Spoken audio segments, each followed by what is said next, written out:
උතුම් වූ චතුරාර්ය සත්‍ය ධර්මය ත්‍රිපරිවට්ටය දේශනා කරන්න. මෙන්න මේ උතුම් චතුරාර්ය සත්‍ය ධර්ම දේශනාව තුළ බොහෝ දෙනාට පවතින බොහෝ ගැටලු निराකරණය වන්නට ඉඩකඩ පවතින. ඒ නිසා තංසුනාථ සාදුකං මනසිකරෝත, හොඳින් මේ ධර්මය අහන්න, හොඳින් ඒ අසනන ධර්මය නුවණින් මෙනෙහි කරන්න. එතකොට හැම කෙනෙක්ටම මේ උතුම් ධර්ම අවබෝධය ළඟා කර ගන්නට පුළුවන්කම ලැබෙනවා. මේ උතුම් වූ චතුරාර්ය සත්‍ය ධර්ම දේශනාව මේ ආකාරයෙන් දේශනා කරන්නට යෙදෙන මේ සැඳෑ භාගී බොහෝ දෙනෙක් මේ ධර්මයට ඉතාම උනන්දුවෙන් කන් දෙනවා. කුමක් උදෙසාද? හැම කෙනෙක්ම බලාපොරොත්තු වෙන්නේ මේ භයංකාර ඝෝර කටුක සංසාර දුකින් අත මිදීම.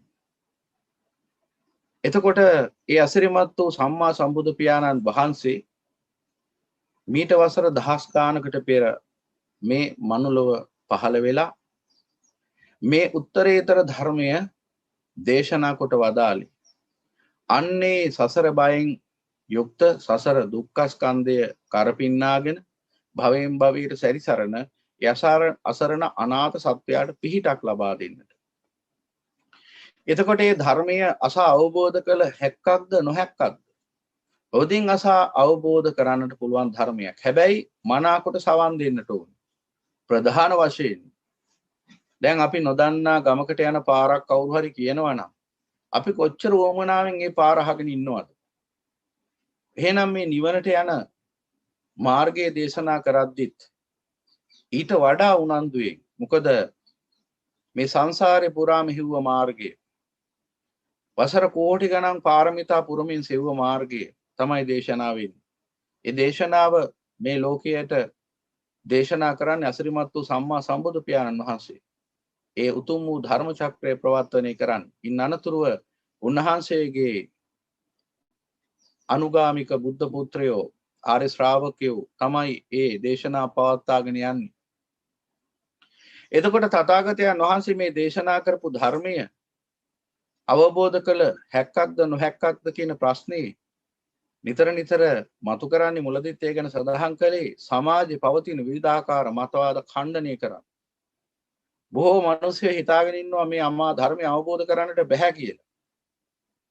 බොහෝ දෙනෙක් හිතාගෙන ඉන්නවා නිවන් මඟ වැහිලා ගිහිල්ලා අද විවර වෙන්නේ නැහැ.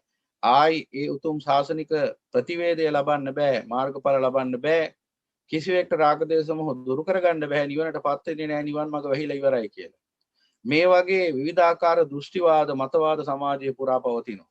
සමහර පින්වතුන් දුරදිග නොබලා තමන්ගේ හිතලු ප්‍රකාශ කරන්න ගිහිල්ලා තමයි මේ වගේ දේවල් වෙලා තියෙන්නේ. එතකොට ඒකෙන් සිද්ධ වුණේ මොකක්ද? විශාල පිරිසක් අනාථ භාවයට පත් වෙච්ච එක. ඒ නිසා පින්වතුනි, තථාගතයන් වහන්සේට අභූතයෙන් චෝදනා කිරීමක් තමයි එහිදී සිද්ධ වෙන්නේ. තථාගතයන් වහන්සේ මුල මැද අග මනාකොට දේශනා කරන ලද කල් නොයවම ප්‍රතිඵල ලැබෙන තමා විසින්ම අත්දකින්නට පුළුවන්, තමා තුලින්ම පරීක්ෂා කරන්නට පුළුවන්, තම නැන පවණින් අවබෝධ කළ හැකි ධර්මයක් මේ දේශනා කොට තිබෙනවා. එහෙනම් මේ ධර්මයේ මනාකොට අසා අවබෝධ කරගන්නා වූ සියලුම ප්‍රඥාවන්ත පින්වතුන්ට පුළුවන්කම ලැබෙනවා කල් නොයවාම මේ ධර්මයෙන් උතුම් වූ ප්‍රතිඵල ලබාගෙන මේ සියලු සංසාර දුකින් නිදහස් වෙයි. මේ සියලු ලෝසතුන් අප්‍රමාණ සංසාර දුක්ඛයකින් පෙළෙමින් වාසය කරන්.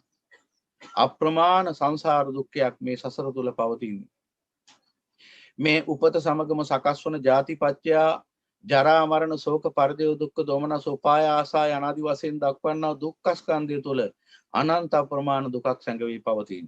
සෑම ලෝසතෙක්ම එක එක මට්ටමින් දුක් විඳිනවා. කිසිම කෙනෙක්ට සැනසීමක් නැහැ. හැම කෙනෙක්ම කායික වශයෙන් මානසික වශයෙන් විවිධාකාර දුක්ඛ දෝමනසයන්ට ශෝක පරිදේවයන්ට ලක් වෙලා ජීවත් වෙන්නේ. හැම කෙනෙක්ම සැනසීම හොයනවා. හැම කෙනෙක්ම මේ දුකෙන් නිදහස් වෙන මාර්ගය සොයනවා. ඒකට මේ බෞද්ධ කියලා කුලයකම උපදින්න අවශ්‍ය නැහැ. හැම සතෙක්ම හොයන්නේ සසර දුකෙන් නිදහස් වීම, දුකෙන් නිදහස් වීම. ඒ උදෙසා ගත යුතු ක්‍රියාමාර්ගය මොකක්ද කියලා අය දන්නේ නැහැ. ඒ නිසා මොකද වෙන්නේ? දුක නිවා ගන්න කියලා අනුගමනය කරන මාර්ගයෙන් වෙන්නේ දුක තව තවත් වර්ධනය වෙන එක. ඒක තමයි බොහෝ විට සිදු වෙන්නේ. ඒ නිසා මේ ධර්මය බුදු පියාණන් වහන්සේ දේශනා කරන්නේ මනාකොට ලද අවබෝධයක් තුලින් අසම සම අවබෝධය තුලින් යසරිමත් වූ සම්බුද්ධ ඥාණයෙන් අවබෝධ කළ උතුම් වූ ශ්‍රී සද්ධර්මයයි උතුම් වූ චතුරාර්ය සත්‍ය වශයෙන් ලෝකයට දේශනා කරන්නේ. එතකොට මේ ධර්මයට මනාකොට කන් දීලා අවබෝධය ළඟා කරගන්නට යමෙක් දක්ෂ වුණොත් අන්නර සසර පුරා හෙව්ව ප්‍රශ්නට උත්තරේ ලැබෙනවා දුකින් නිදහස් වීම. එහෙනම් හැම කෙනෙක්ම කන් යොමන්නට ඕන මේ අමා ධර්මයට. බලන්න වයස් භේදයකින් තරාතිරමකින් වෙන් කරන්න බැරි මේ ජීවිත ගත කරන පින්වතුන් নানা ප්‍රකාර තරාතිරම් වයස් ගත කරමින් විවිධාකාර සමාජ තලවල ජීවත් වෙමින් දුක් විඳින එක තමයි සිද්ධ කරන්නේ. එහෙනම් ඒ විවිධාකාර දුක් දෝමනස්ය මැද්දේ ශෝක පරිදේවයන් මැද්දේ තැලී පෙලී ජීවත් වන්නා වූ මේ සියලු ලෝ සතුන් ප්‍රඥාවන්තයෝ නම් අප්‍රමාදීව කළ යුත්තේ අමා ධර්මයට කන් දීමයි. ඔබට මේ මාර්ගය විවර වෙලා තියෙන සියලු දුකින් නිදහස් වෙන්න. එක දුකකින් දෙකකින් නෙවෙයි, తాවකාලිකව දුකින් නිදහස් වීමක් නෙවෙයි. සදාතනික වශයෙන් මේ භයංකාර ඝෝර කටුක සංසාර දුක අවසන් කරන්නට අවස්ථාව උදා වෙලා තියෙනවා. එහෙනම් සියලු ඥානවන්තයෝ අප්‍රමාදීව යම ධර්මයට කන් දෙන්නට ඕන. වාද වේද කිසිවක් නැතිව. තර්කවාද ආදී මතවාද දෘෂ්ටිවාද මේ ඔක්කොම පැත්තකින් තියන්න ඕන. මොකද කිසිම දෙයකින් ඔබේ චිත්තසංතානයේ සහනයක් උදා වෙන්නේ අසහනයක් නිසා. එහෙනම් අසරිමත් වූ තථාගතයන් වහන්සේ නැමැති අපගේ මහා ශාස්ත්‍රූවරයාණන් වහන්සේ දේශනා කරපු අමා ධර්මය කුමක්ද කළ නිසි පමණින් නිසි ආකාරයෙන් අවබෝධ කරගන්නට සමත් වුණොත් ඔබ ඊටාම ශ්‍රේෂ්ඨ භාග්‍යවන්තයෙක් වෙනවා මේ විශ්වයේ. එහෙනම් මේ භාග්‍යවන්ත බව ඔබ ඉදිරියේම තියෙනවා. ඒ අමරණීයත්වය ඔබ අසලම පවතිනවා. හැබැයි ඔබ ඥාණයෙන් සිහි බුද්ධියෙන් ඒ දිහා බැලුවේ නැත්නම් ඔබට ඒක පේන්නේ නැහැ. එහෙනම් මේ උත්සාහ ගන්න යන්නේ ඥාණි අවදි කරන්න. ඒ ප්‍රඥාව උදා කරලා දෙන්න. ඒ නිසා මේ ධම් දේශනාවට සියලු වාද ભેද පසෙකලා සියලු තර්කවාද දෘෂ්ටිවාද මතවාද සියල්ලක්ම පසෙකලා පිරිසිදු සිතින් සවන් දෙන්න. තණ්හා දිට්ඨි මාන කියන මේ ආවරණයන්ගෙන් වැහිලා ජීවත් වෙන්නේ බොහෝ මිනිස්සුයෝ. එයාගේ සිත් තුළ මේ තණ්හා දිට්ඨි මාන පිරීලා පවතින නිසා මොකද වෙන්නේ? තණ්හා ආවරණයෙන්, ඒ කියන්නේ මේ කාමයන් පිළිබඳ ආස්වාදයන් පිළිබඳ ඇල්ම නිසා ඇතමෙක් මේ ධර්මය අහිමි කර ගන්නවා. තවත් කෙනෙක් තමන් තුළ පවතින විවිධාකාර දෘෂ්ටි නිසා මේ ධර්මය අහිමි කර ගන්නවා. තවත් කෙනෙක් විවිධාකාර මානයන් නැති කරගෙන මේ ධර්මය අහිමි කර ගන්නවා. කොයි විදියෙන් හරි අන්තිමට සිද්ධ වෙන්නේ එක දෙයයි මායයට ගොදුරු වෙන එක විතරයි. හැම මොහොතකම මේ ජීවිතය අදින්නේ මරණය දිහාටයි. හොඳට මතක තබා ගන්න පින්වතුනි. මේ මරණය දිහාටයි මේ ජීවිතය අදින්නේ. ඒ මරණය දිහාට ගමන් කරන ජීවිතය නැවත නැවත මරණය උපද්දන මේ සසර දිහාට අද ගණ්ඩායි සිත බලාගෙන ඉන්නේ. සිත නැමැති මායя බලාගෙන ඉන්නේ. ඒ කියන්නේ ක්‍රමානුකූලව මේ ජීවිතය ගමන් කරන්නේ මරණය දිහාට. ඒ මරණය දිහාට ගමන් කරන ජීවිතය තුල නැවත නැවත කර්ම රැස් කරලා නැවත නැවත සසර අනාථ ජීවිත සකස් කරගන්න එකයි සිතේ කාර්යභාරය වෙලා තියෙන්නේ. ඒ නිසා මරණය දිහාට නැවත නැවත අදින මරණ ධර්මයටම ලොල් වී කටයුතු කරන මරණයටම ගැති වී සිටින මේ තුච්ච නින්දිත සිත මාරය හැටියට හැසිරීමත් වූ බුදු පියාණන් වහන්සේ නම් කරන්නේ.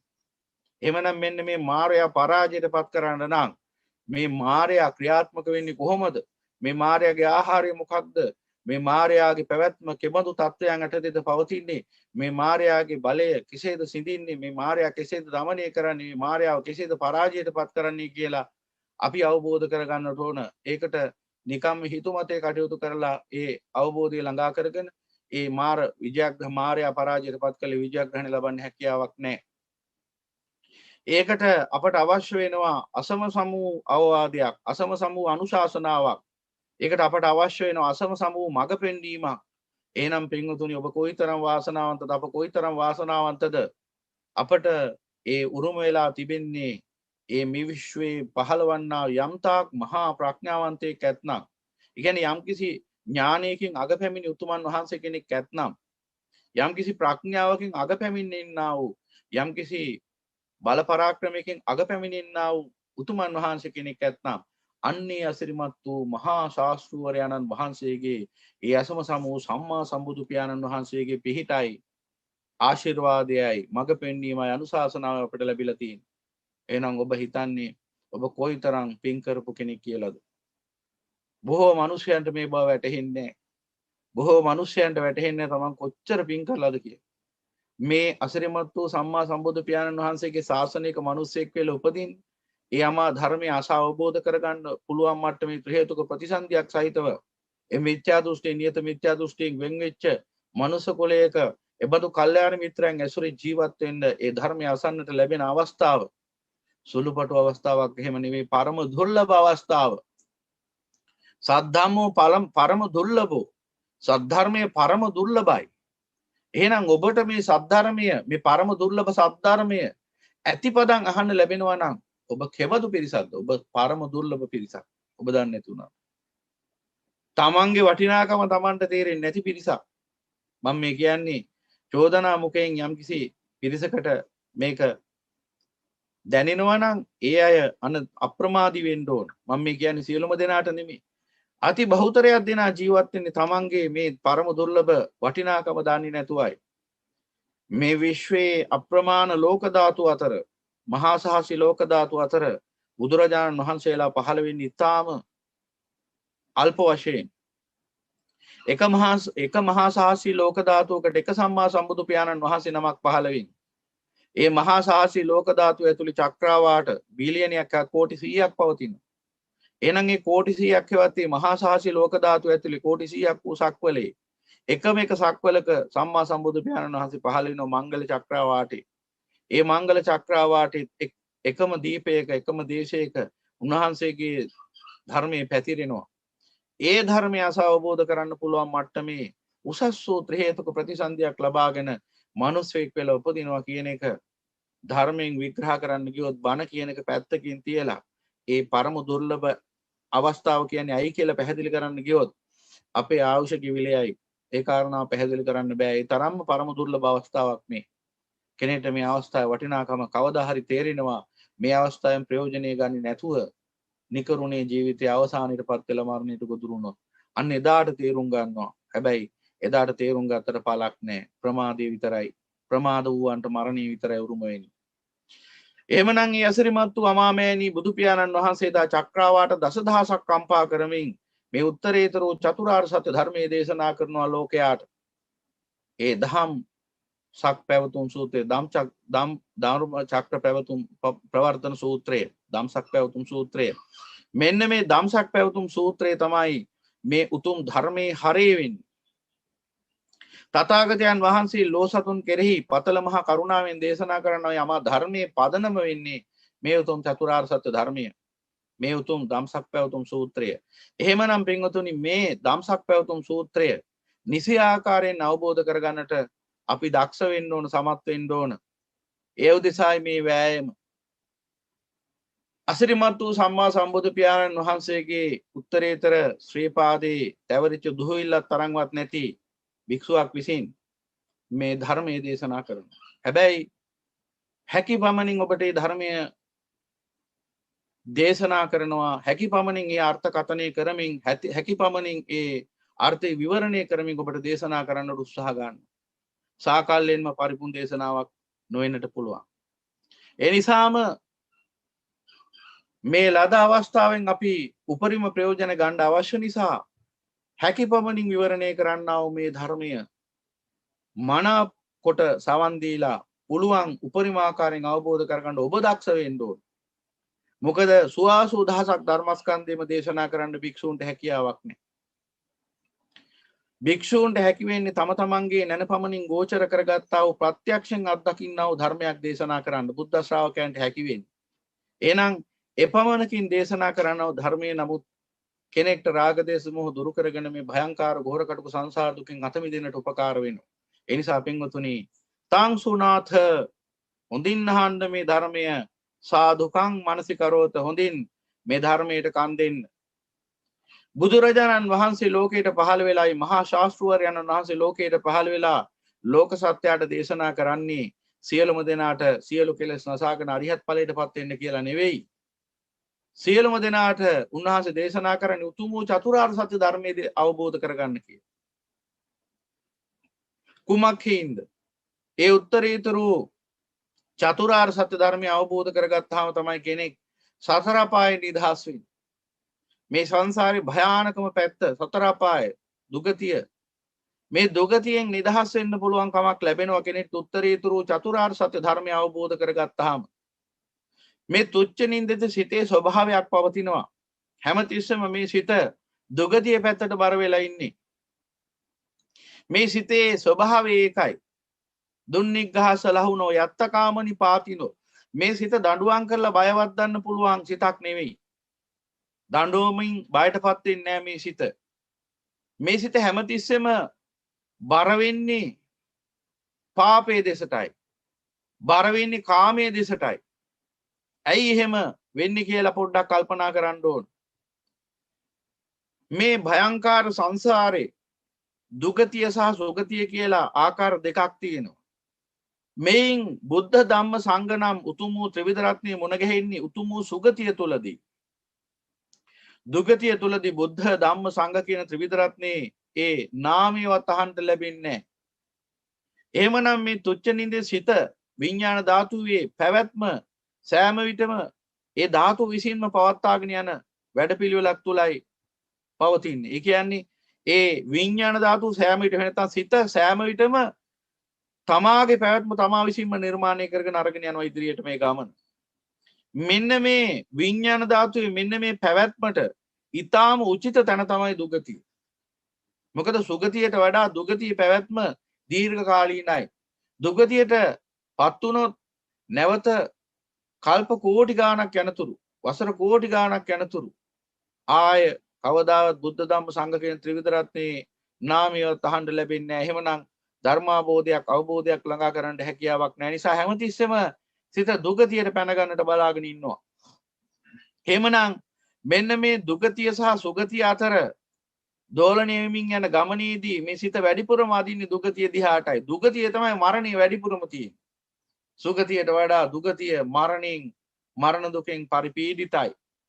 ඒ නිසා මරණය බහුලව පවතින දුගතියටම අදිමින් මරණ ධර්මයටම ලොල් වෙමින් කටයුතු කරන මේ තොච්ච නින්ද සිතට අසිරිමත් වූ බුදු පියාණන් වහන්සේ ලබා දෙන නාමයෙන්නේ මාරයා. ඇයි? මරණය දිහාටමයි අදින්නේ හැමතිස්සෙම. මරණයේ වැඩිම පැවැත්ම පවතින්නේ කොහිද? එහි තමයි මේ සිතේ පැවැත්ම පවතින්නේ. ඒ නිසා මේ මරණයෙන් නිදහස් කරන්නට පුළුවන් නම් මේ සිත අනමරණීය වෙනවා. එදාට මේ සිතේ පැවැත්ම අවසන් වෙනවා. එහෙනම් සිතේ පැවැත්ම යනු මරණය, සිතේ පැවැත්ම අවසන් කිරීම අමරණීයත්වය, නිවන. එහෙමනම් මේ සිත නැමැති මායාව පරාජයට පත් කරලා විජයග්‍රහණය ලබන්න ඔබ අවබෝධ කරගත යුතු උතුම් ධර්මයයි උතුම් වූ චතුරාර්ය සත්‍ය ධර්මය. බලන්න ලෝකේ අඥානයේ හැමතිස්සෙම තරංග වදින්නේ අනේකා සමගයි. ලෝකේ අඥානයන්ගේ සිරිත තමයි තව කෙනෙක්ව පරාජයට පත් කරලා ජයග්‍රහණය ලබන එක. ඒ තමයි අවිජ්ජාව. ඒ තමයි අඥානකම. බුදුරජාණන් වහන්සේගේ බුද්ධ ශ්‍රාවකයෝ සෑමීටම උත්සාහ කරන්නේ තමාව පරාජයට පත් කරන්න. සිත පරාජයට පත් කරන්න. මොකද ඒ මමත්වයේ අවසන් වෙච්ච තැනයි නිවන පවතින්නේ. ඒ නිසා බුදුරජාණන් වහන්සේගේ බුද්ධ ශ්‍රාවකයෝ ලෝකයේත් එක්ක වාද කර කර තර්ක වාද කර කර එහෙම නැත්නම් ලෝකයා එක්ක දෘෂ්ටිවාදවල ගැටෙමින් හැපෙමින් කාලය ගත කරන්නේ නැහැ.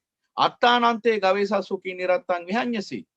තමා ගැන සොයන්න, තමාව අධ්‍යයනය කරන්න, තමාගේ සිත පරාජයට පත් කරන්න.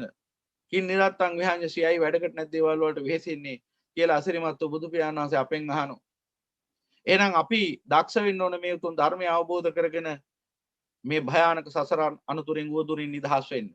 ක්‍රමානුකූලව ඔබට උතුම් වූ චතුරාර්ය සත්‍ය ධර්ම දේශනාවයි මේ පවත්වන්නේ. එහෙනම් හොඳට අහගෙන ඉන්න. මේ හැම වචනයක් ගානෙම ඔබට අවබෝධයයි ළඟා වෙන්නේ. එහෙනම් මේ බුදුරජාණන් වහන්සේ අපට පෙන්වා දෙන යථාර්ථය කුමක්ද?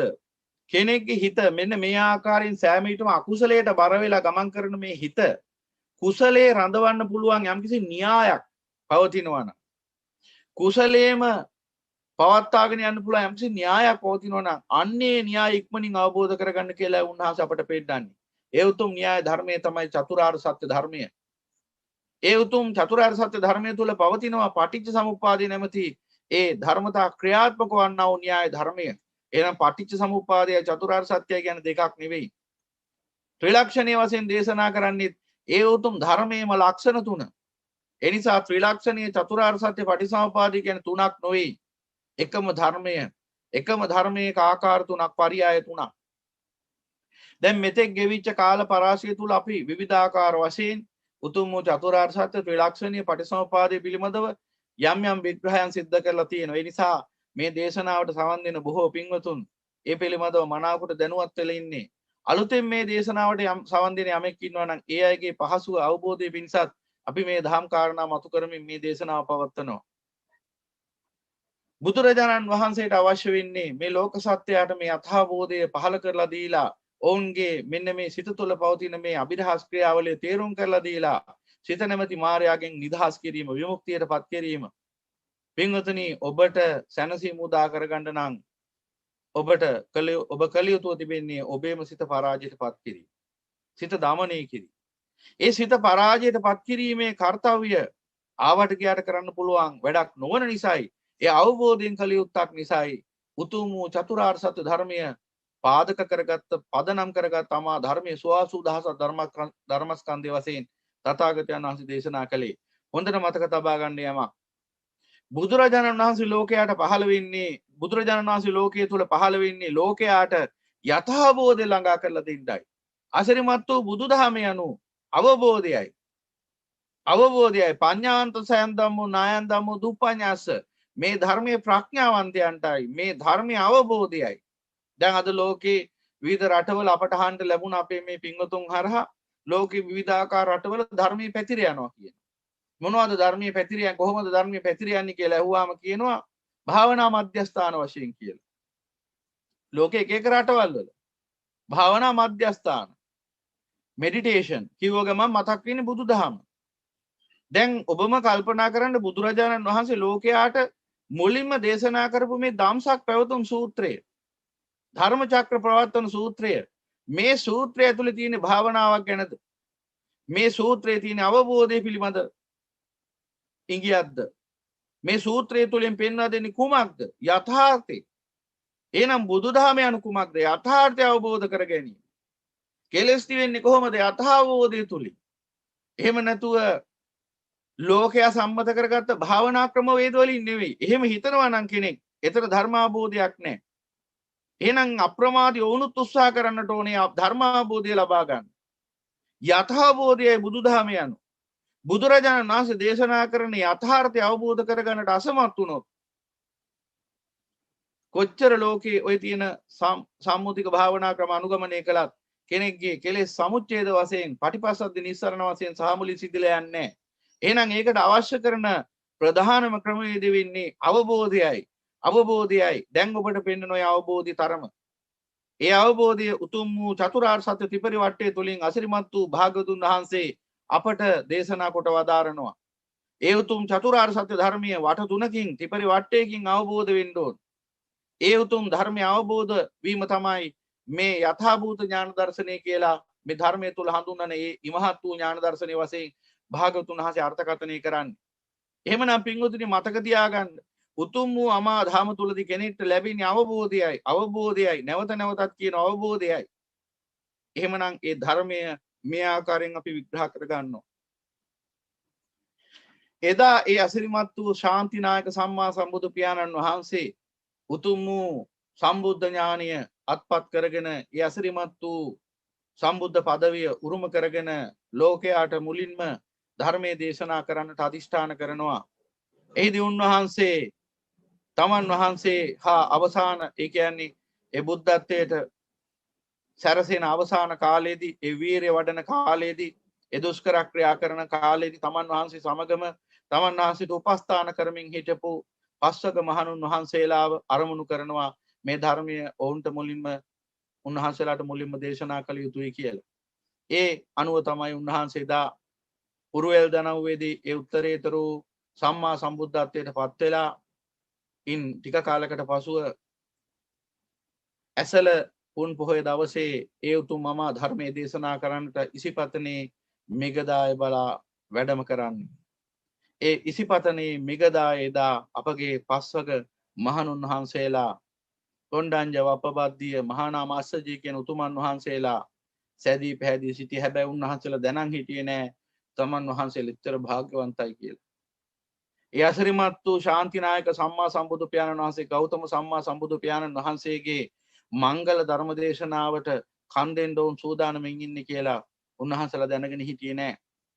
හැබැයි ඒ පාරමිතා මහා පාරමිතා බලය තුලින් ඒ අවශ්‍ය අවකාශය සකස් වෙලා තිබුණා. අසිරිමත් වූ ශාන්තිනායක මහා ශාස්ත්‍රවරයන්න් වහන්සේ ඒ කොණ්ඩඤ්ඤ වප්පබද්දිය මහා නාම අස්සජී කියන පස්වක මහණුන් වහන්සේලාට ඒ අමා ධර්මයේ දේශනා කරන්නට ඉසිපතනේ මෙගදාය බලා වැඩම කළා. උන්වහන්සේ චක්‍රාවාට දසදහසක් කලඹවමින් ඒ අමා ධර්මය උත්තරීතර ශ්‍රී මුක දේශනාවක් වශයෙන් දේශනා කරන්නට පටන් ගත්තා. ඒ මොහොතේදී පින්වතුනි මේ අවකාශය කැළඹිලා ගියා, මහ පොළොව කම්පා වෙන්න පටන් ගත්තා. කුමක් හේින්ද? එතෙක් සැඟවී පැවති යථාර්ථය නැවත මතු කරනවා අසිරිමත් වූ මහා ශාස්ත්‍රවරයන්න් වහන්සේ. මේ සියලු ලෝ සතුන් අප්‍රමාණ සංසාර දුකකින් මුදවන ඒ අමා ධර්ම දේශනා කරන උන්වහන්සේ මේ 136ක් නිර්සහිත, මේ භයානක සතර අපාය සහිත, මේ භයංකාර අගක් මුලක් පේන්නේ නැති අනවරාග්ග සංසාරයේ කතරමං වෙලා අනාතව සැරිසරන්නා වූ අප්‍රමාණ ලෝක සත්‍යයට අප්‍රමාණ ශාන්තිය පතුරවන්නට අවශ්‍ය ධර්මයේ දේශනා කරනවා යසිරිමත් වූ මහා ශාස්ත්‍රවරයන්න් වහන්සේ. මේ වේලාවේ සහම්පති බ්‍රහ්ම රාජයන්න් වහන්සේ සක්වලගල මුදුනේ සිට සිහනාද කරනවා. මෙන්න යසිරිමත් වූ මහා ශාස්ත්‍රවරයන්න් වහන්සේ ඒ මහා ධම්සක් පැවතුම් සූත්‍රය දේශනා කරනවා. මෙන්න ධර්ම චක්‍රය ප්‍රවර්තනය කරනවා. දැන් ඉතින් මේ සක්වලේ දුක අවසන්. මේ සක්වලේ පමණක් නෙවෙයි සියක් කෝටියක් සක්වලේ දුක අවසන්. සියලු ඥානවන්තයෝ මේ දුකින් නිදහස් වෙනවා. බොහෝ සසර සත්‍යයන්ට, අනාථයන්ට, අසරණයන්ට පිහිට සැලසෙනවා. යනාදී වශයෙන් උන්වහන්සේ සීහනාද කරන්න පටන් ගත්තා. උන්වහන්සේගේ සීහනාදය අහලා බොහෝ දෙවියන්, මිනිසයන් ඉසිපතන මිගදායට රැස් වෙන්න පටන් ගත්තා. අප්‍රමාණ දෙවියන්, බ්‍රහ්මයන් ඉසිපතන මිගදායට වැඩම කළා, පැමිණියා. ඒ බ්‍රහ්මයන් අතර, දෙවියන් අතර විවිධාකාර මට්ටමේ බල පරාක්‍රමයන්ගෙන් යුක්ත දෙවියන් බමුණු සිටියා. හැබැයි සියලුම දෙනා අසිරිමත් වූ සම්මා සම්බුදු පියාණන් වහන්සේගේ සෙවණැල්ලේදී නොපෙනෙන ඡායාවන් බවට පත් වුණා. ඒ කියන්නේ කිසිම කෙනෙක්ගේ බලය අසිරිමත් වූ තථාගතයන් වහන්සේගේ බලයෙන් කලාවෙන් කලාවකට සම වෙන්නේ නැහැ. ඒ සියලුම දෙනා අසිරිමත් වූ භාග්‍යවතුන් වහන්සේ ඉදිරියේ නොපෙනී සිටින්නන්. ඒ කියන්නේ ඒ අයව පේන්නේ නැහැ උන්වහන්සේගේ උත්තරීතර සවනක් රැස් ඉදිරියේ. මෙන්න මේ වෙලාවේ සඳහන් වෙනවා ධර්මයේ මේ වෙලාවේදී සමහර දෙවිවරුන්ට ඉඳගන්න අවකාශයක් නැතුව ඊටාම කුඩා ශරීර මවාගෙන මල් පෙත්තක 60000 බැගින් දසදහස බැගින් යන ආදි වශයෙන් ඉඳගෙන බණ ඇහුවා කියලා.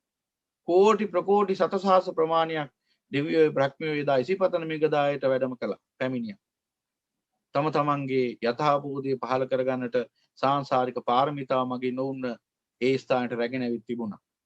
එතකොට ඒ අසිරිමත් වූ සම්මා සම්බුදු පියාණන් වහන්සේ මේ චක්‍රාවාට දසදහසක් කලඹවමින්, කම්පා කරමින්, ප්‍රකම්පා කරමින් ඒ අසිරිමත් වූ බුද්ධ දේශනාව මංගල ධර්ම චක්‍රය ප්‍රවර්තනය කරනවා.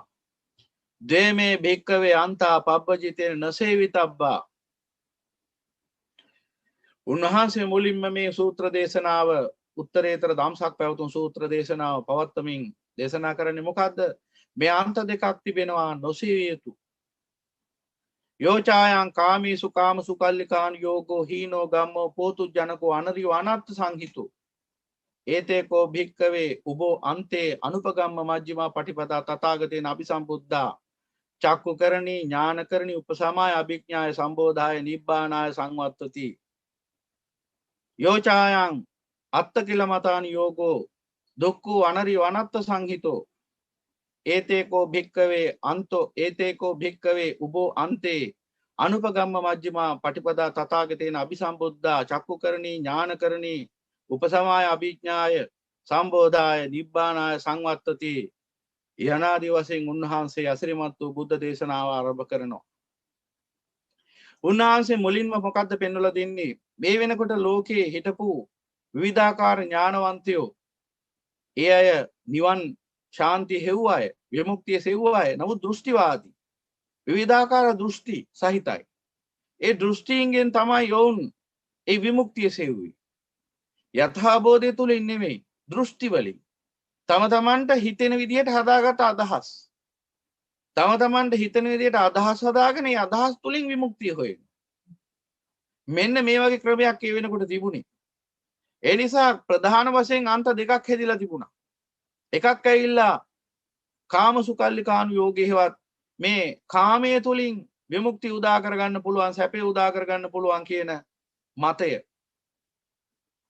අනිත් අදහස තමයි මේ ශරීරයට දුක් දීලා දුක තවලා දුක අවසන් කරලා විමුක්තිය උදා කරගන්න පුළුවන් කියන ක්‍රමය. මේ ක්‍රම දෙකම අසිරිමත් වූ බුදු පියාණන් වහන්සේ උතුම් වූ ධම්ම චක්‍ර ප්‍රවර්තන දේශනාව තුළදී ප්‍රතික්ෂේප කරනවා මුලින්ම. මේ අන්ත දෙකෙන් නිදහස් වෙන්න. තව ගැඹුරට ගිහින් බැලුවම ওই අන්ත දෙක තුල පවතින ආත්මවාදයයි අනාත්මවාදයයි ශාස්ත්‍රත දෘෂ්ටියයි උච්ඡේද දෘෂ්ටියයි ඔය පවතිනවා. ඒ දෙක තුල අඩු වැඩි වශයෙන්. ඒ ගැන අපි ඉස්සරහට විග්‍රහ කරගමු. එතකොට මෙන්න මේ ආකාරයෙන් උන්වහන්සේ මේ අන්ත දෙක දේශනා කළා. මේ අන්ත දෙකෙන්ම නිදහස් වෙන්න කියලා දේශනා කරනවා. අත්ත කියලා මතාන යෝගය තුල තියෙන්නේ ආත්ම දෘෂ්ටිය. ආත්මයක් ඇත. ඒ ආත්මයේ තැවීමෙන් සුවපත් වන්නේ විමුක්ති උදා වන්නේ කියන මුලා දෘෂ්ටිය. මුලා අදහස. ඒ වගේම කාමසුකල්ලිකාන යෝගය තුල පවතින්නේ අනාත්ම දෘෂ්ටිය. එහි පවතින්නේ මෙහි ආත්මයක් නැත. පුළුවන් තරම් සැප විඳින එකයි කල යුත්තේ මක්කලි ගෝසාල ආදී විවිධාකාර නිගණ්ඨය අදහස් දරුවා. ඕන් කිව්වා මේ ඇහැ කන නාසය දිව ශරීර මනස පුළුවන් තරම් පිනවන එක තමයි ලබන එකම විමුක්තිය. ඒ හැර විමුක්තියක් නැහැ කියලා. ඒ නිසා ජීවත් වන කාලය තුල පුළුවන් තරම් සැප විඳපල්ලා කිව්වා. සල්ලි නැත්තම් ණයට හරි ගෙතෙල් අරගෙන කාපල්ලා කිව්වා. අදටත් ওই දෘෂ්ටි ලෝකේ නැද්ද බලන්න. අදටත් ඔය අන්ත දෙක ওই විදිහටම පවතිනවා. එක පිරිසක් ආත්මයක් නැත කියන අන්ත ඉඳගෙන කාම සැප සොයමින් ඒ කාමයෙන් සැප විඳින්න බලාපොරොත්තු වෙනවා. තව පිරිසක් ආත්මයක් ඇත කියලා ඒ ආත්මයට විවිධාකාර ඒ ආත්මයක් ඇත කියන දෘෂ්ටියෙන් යුක්තව ඒ ආත්මය තවන්න ඕන. ඒ ආත්මය ගෙවන්න ඕන යනාදි වශයෙන් ඒ ආත්මය සතපන්න ඕන, සමාදානෙ සතපන්න ඕන යනාදි වශයෙන් ඒ ආත්ම දෘෂ්ටියෙන් යුක්ත විවිධාකාර වෘත සමාදන් වෙලා ඒ වෘතයන් රකිමින් කල් ගෙවනවා. සියුම්ම බැලුවාම හැම කෙනෙක්ගේම ජීවිත තුළ මේ අන්ත දෙකම පවතිනවා. එකක් නෙවෙයි දෙකම පවතිනවා. උතුම් වූ චතුරාර්ය සත්‍ය අවබෝධ නොකරපු ලෝක සත්‍යය වරින් වර මේ අන්ත දෙක තුළ මාරු වෙමින් ඉන්නේ.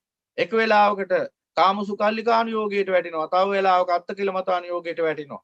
තව වෙලාවකට එක වෙලාවකට ශාස්ත්‍ර දෘෂ්ටියට වැටෙනවා. තව වෙලාවකට උච්ඡේද දෘෂ්ටියකට වැටෙනවා. මේ දෘෂ්ටි දෙක අතරමං වෙලා ඉන්නේ.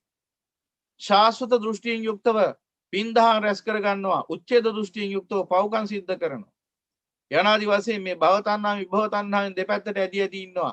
තුච්ච නින්දසිත දෙපැත්තට ඇද ඇදී ඉන්නවා. මැද පෙන්වන්නේ නැහැ, මැද දකින්න ඉඩ දෙන්නේ නැහැ. අන්න අසිරිමත් වූ බුදු පියාණන් වහන්සේ අපට මෙන්න මේ අනතුරින් මිදෙන උතුම් වූ ඥාන දර්ශනය පහළ කරන උත්තරීතර දේශනාව පවත්වනවා.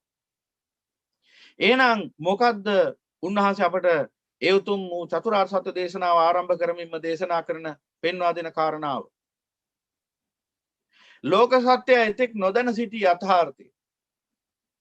කුමක්ද යථාර්ථය?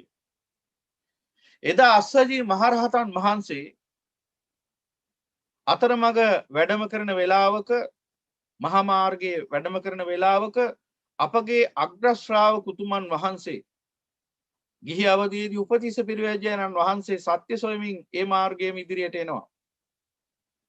අස්සජී මහරහතන් වහන්සේව මුණ ගැහුණාම උන්වහන්සේගේ ශාන්ත ඉන්ද්‍රියන් දැකලා පැහැදිලා උන්වහන්සේගේ නිවීම දැකලා අහනවා, ස්වාමීනි ඔබ වහන්සේගේ ශාස්ත්‍රවරයන්න් වහන්සේ කවරෙක්ද?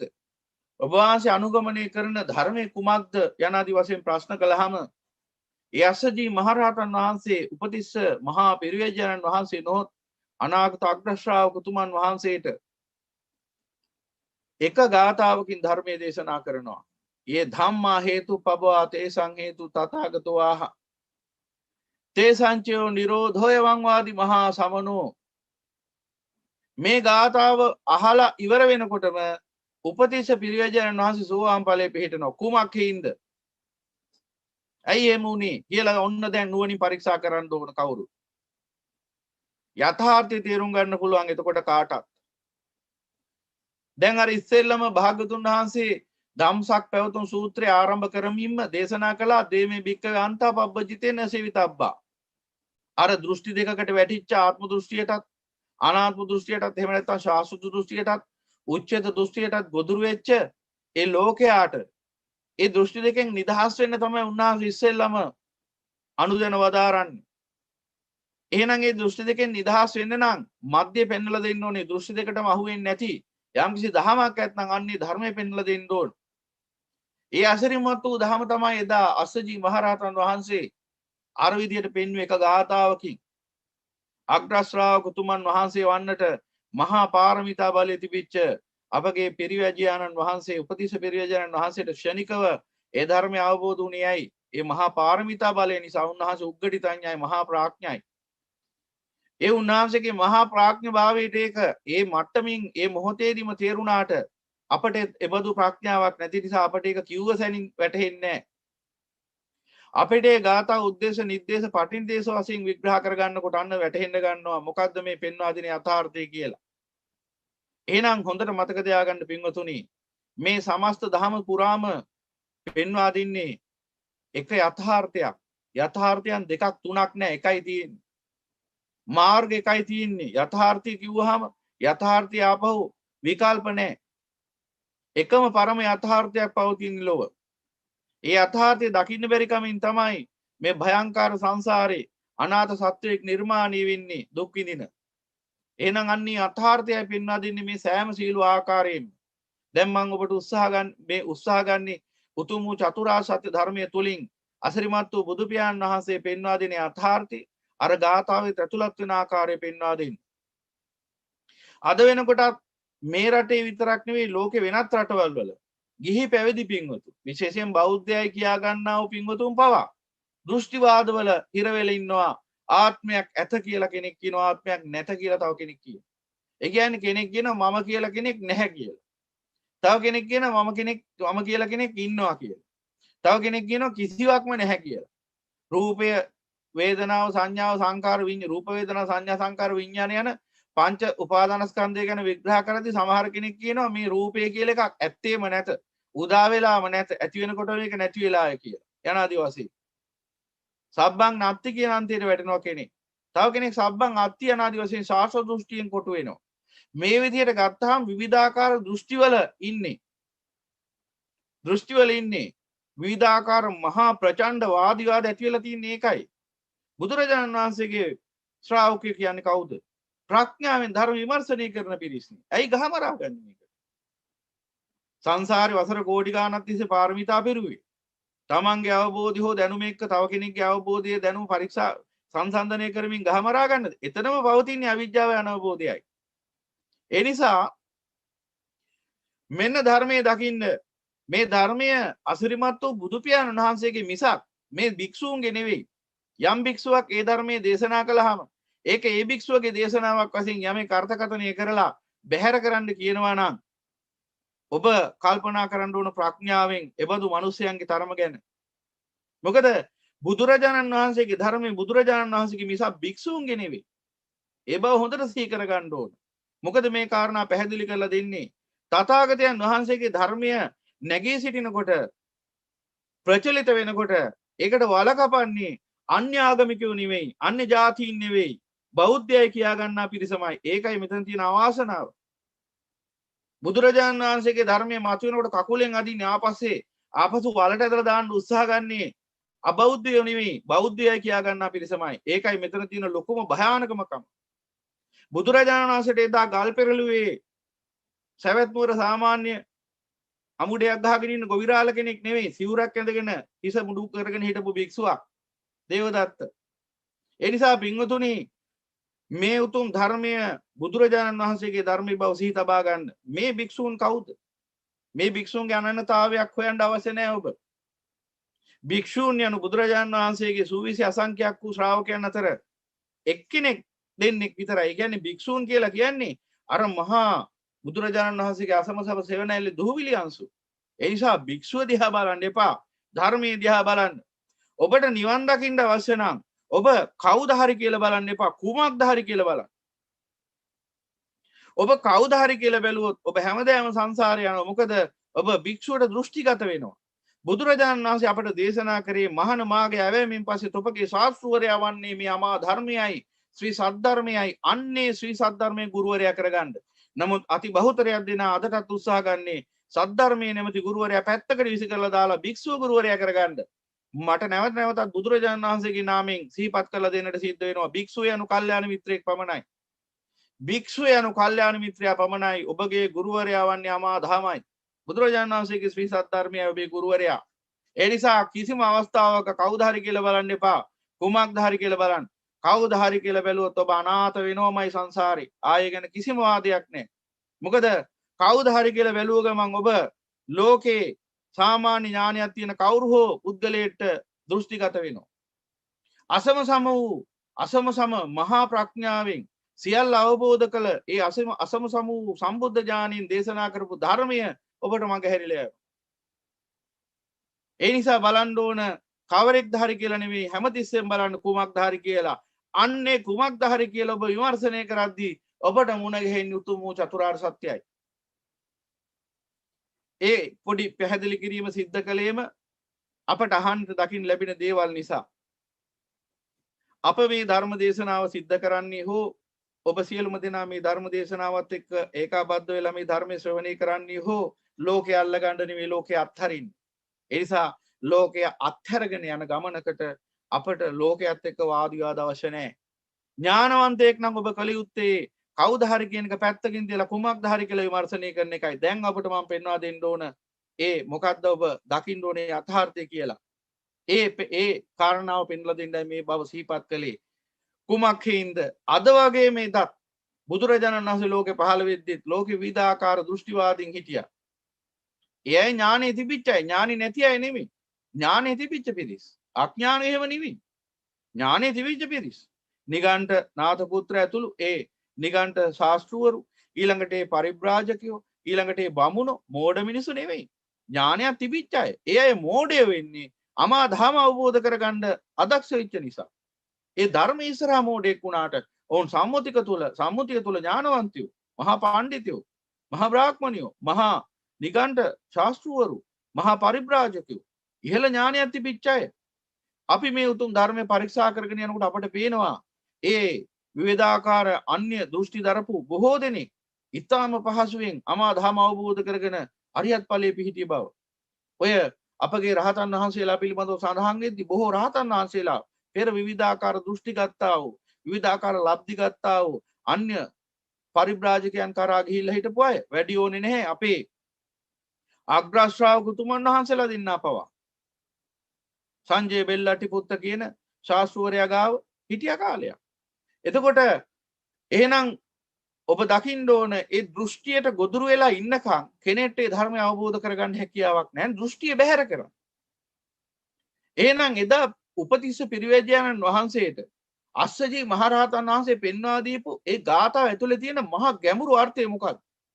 ये ධම්මා හේතුපබා තේසං හේතු තථාගතෝ ආහ තේසංචෝ නිරෝධෝය වංවාදී මහා සමනෝ කියන ගාථාව ඇහෙනකොටම උන්වහන්සේ කොහොමද සෝවාන් ඵලයේ පිහිටියේ? දැන් ඔබ උතුම් වූ චතුරාර්ය සත්‍ය ධර්මය හොඳින් අසා අවබෝධ කරගත්තා වූ පිරිසක් වශයෙන් සිටින නිසා බොහෝ දෙනා එහෙමයි. ඒ නිසා එයාට ඉක්මනින්ම වැටහෙනවා දැන් මේ ගාථාව ඇතුලේ තියෙන සමුදය නිරෝධය.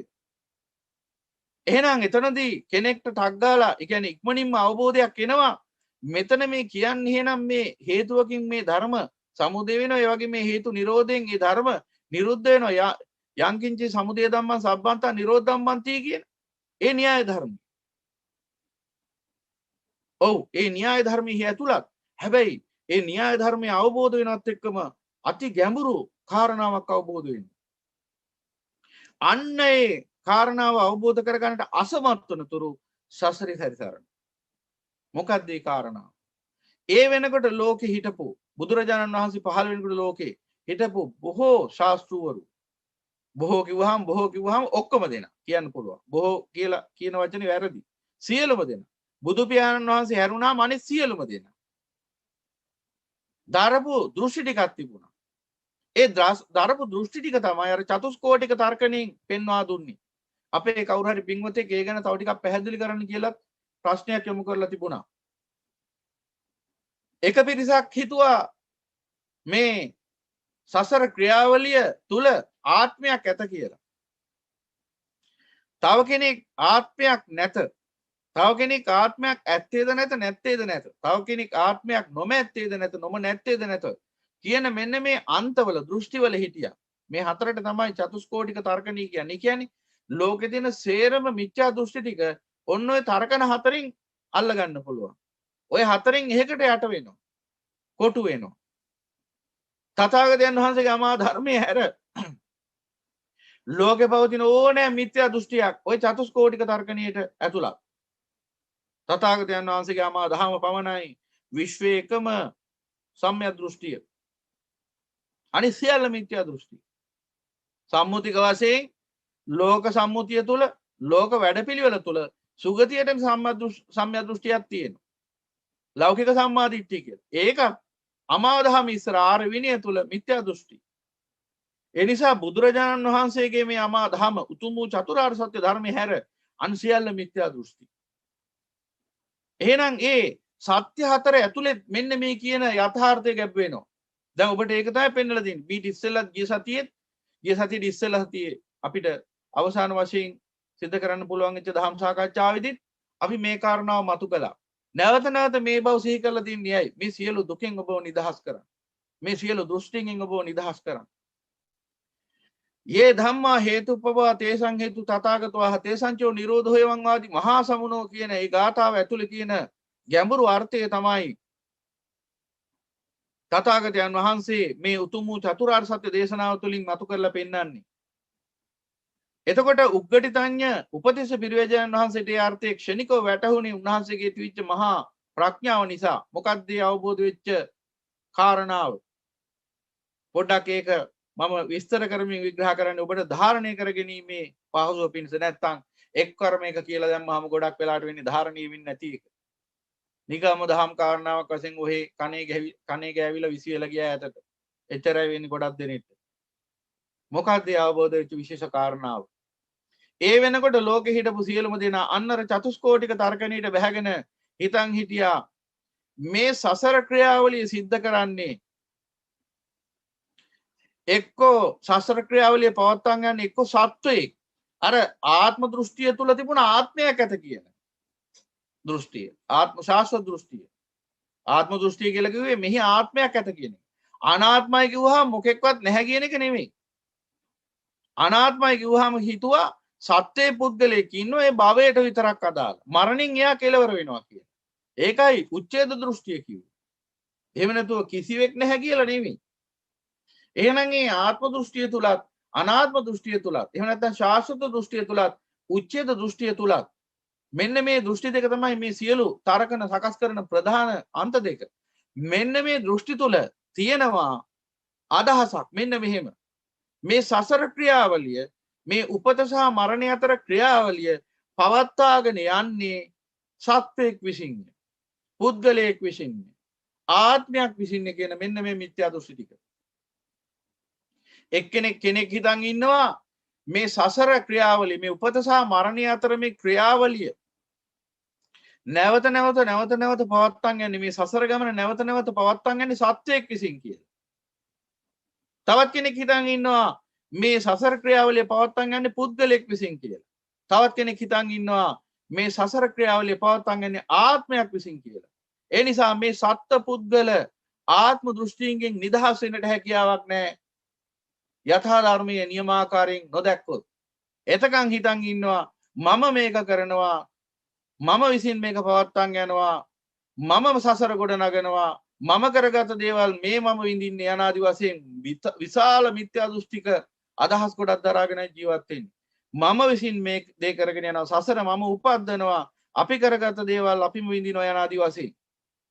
මේ වගේ මිත්‍යා දෘෂ්ටි වලට වැටෙනවා. එතකොට කෙනෙක්ට හිතෙන්න පුළුවන් මගේ කැමැත්ත මට උමනා විදිහට මේක පවතිනවා නොපවතිනවා යනාදි වශයෙන් විවිධාකාර දෘෂ්ටි හැදෙනවා.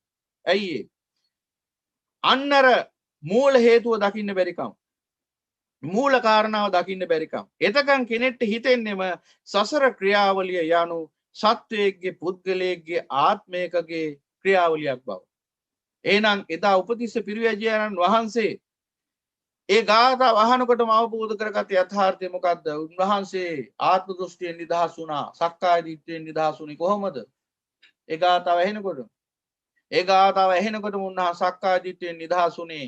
ඒ ගාථාවේ තියෙනවානේ යථාර්ථය. ये ධම්මා හේතුප්පවා තේසං හේතු තථාගතෝ ආහ තේසංචෝ නිරෝධෝ යවං ආදි මහා සමනෝ හේතුන් පටිච්ච සම්භූතං හේතු භංගා නිරුජ්ජති. එතෙක් තිබිච්ච සේරම දෘෂ්ටි ටික අවසන්. මොකද්ද? සත්වයක් විසින්, පුද්ගලයෙක් විසින්, ආත්මයක් විසින් මේ සසර ක්‍රියාවලිය පවත්වාගෙන යනවා කියන දෘෂ්ටි එතනින්ම නිෂේධනය වුණා. යථාබෝධය තුලින් දැක්කා හේතුවක් විසින් මේ ක්‍රියාවලිය පවත්වාගෙන යන්නේ කියලා. හේතුවක් විසින් මේ සසර ක්‍රියාවලිය පවත්වාගෙන යනවා කියලා යථාබෝධයෙන් දකින්නකොටම මොකද වෙන්නේ?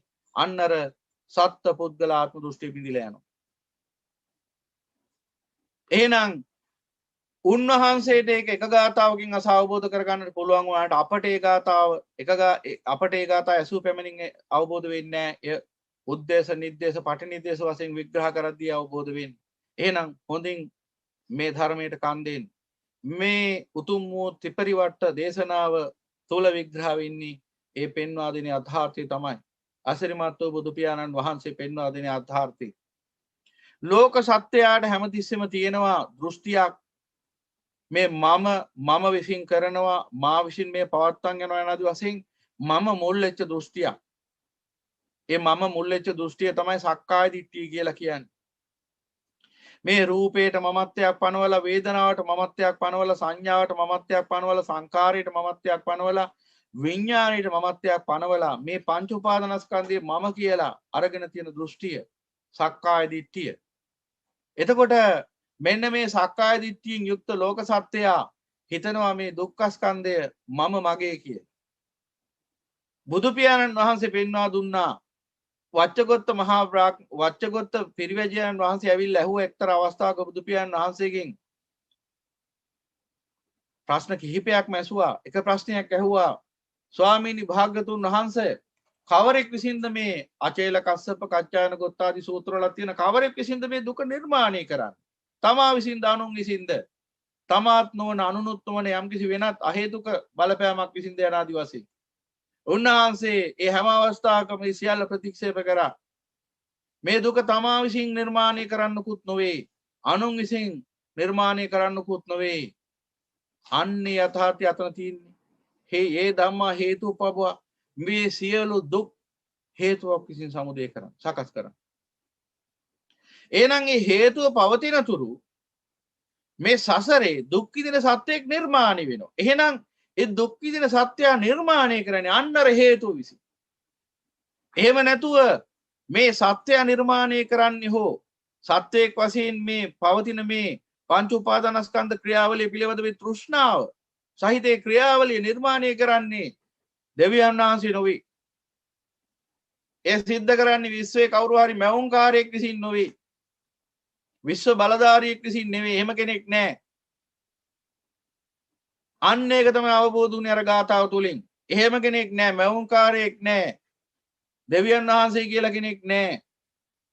මේක නිර්මාණය කරන්න කවුරු හරි බාහිර බලවේගයක් නැහැ. කොටින්ම තමන් විසින් කරන්නකුත් නෙමෙයි මෙය.